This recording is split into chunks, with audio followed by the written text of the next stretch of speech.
শুক্রবার মানেই কিন্তু স্পেশাল একটা খাবার, আর স্পেশাল খাবার কেনই বা হবে না, যেহেতু জুম্মার দিন, সেদিন তো একটু ভালো মন্দ রান্না করতে হয়, তাই না? তো আজকে রান্না করেছিলাম হচ্ছে খাসির মাংস দিয়ে বিরিয়ানি।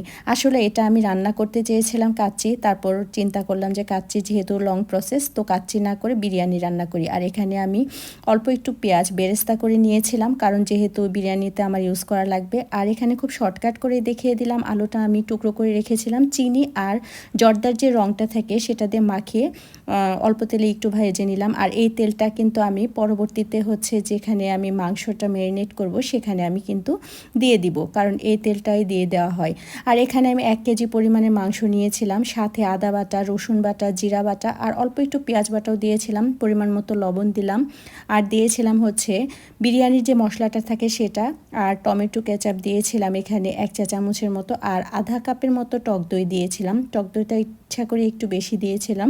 আর পেঁয়াজ কুচি দিয়েছিলাম 4-5টার মতো, গরম মশলা যা যা থাকে সব দিয়ে, কাঁচামরিচ দিয়েছিলাম এখানে 7-8টার মতো, আর দিয়ে দিয়েছিলাম হচ্ছে গুঁড়া দুধ 1.5 টেবিল চামচের মতো, আর দিয়েছিলাম চিনি 1/2 চা চামচের মতো। সব কিছু একত্র করে দিয়ে এখানে কিন্তু খুব ভালো করে আমি মাখিয়ে নিচ্ছিলাম।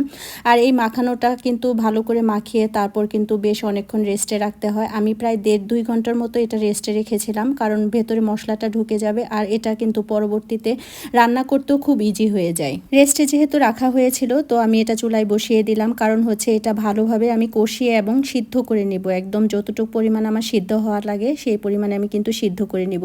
তো আমার এটা কিন্তু ভালো করে সিদ্ধ হয়ে গেছে, যেহেতু আমি খুব ভালোভাবে কষিয়ে নিয়েছিলাম। আর এখানে আমি 1 কেজি পরিমাণের যেহেতু খাসির মাংস নিয়েছিলাম, সাথে এখানে আমি চালটা দিয়েছি আধা কেজি পরিমাণের, দিয়ে এটা ভালোভাবে কিন্তু কষিয়ে নিব। আর এখানে আমি যে চালটা কষাচ্ছিলাম তখন আমার কাছে মনে হচ্ছিল যে আলুটাও এখানে দিয়ে দেওয়া উচিত, কারণ যেহেতু পানিটা একটু পরিমাণে কমে এসেছে। তো আমি এখানে হচ্ছে আলুটা যে ভেজে রেখেছিলাম সেটাও আমি দিয়ে দিলাম।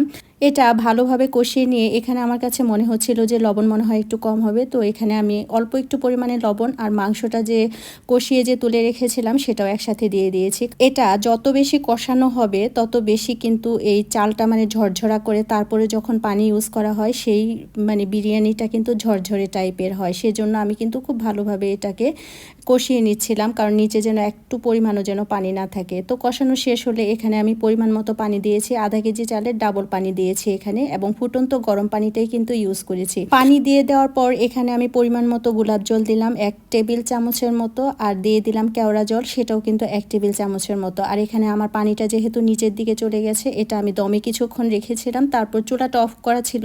তারপর যখন টোটাল পানিটা শুকিয়ে গিয়েছে, এটা এখন উপর থেকে নিচ পর্যন্ত সব কিছু একত্র করে তারপর কিন্তু আমি ঢাকনা দিয়ে ঢেকে একদম মৃদু আঁচে দিয়ে দিয়েছিলাম। আমি আজকে বিরিয়ানির একদম এই পার্টে এসে কিন্তু ঘি ইউজ করেছি, কারণ আমি এর আগে কিন্তু আর ঘি দেওয়া হয় নাই, আর ঘিটা কিন্তু পরিমাণে আমি একদম অল্প পরিমাণে দিয়েছি। আজকে আমি যে প্রসেসে আপনাদেরকে বিরিয়ানিটা দেখালাম, এভাবে যদি রান্না করেন একদম ঝরঝরে হবে বিরিয়ানিটা, এবং খেতেও কিন্তু বেশ মজা লাগবে। আরেকটা সিক্রেট বলে দেই, এই যে মাখানোটা মাংসটা যে ম্যারিনেট করা ছিল, এটা দিয়ে কিন্তু আপনারা কাচ্চিও রান্না করতে পারবেন।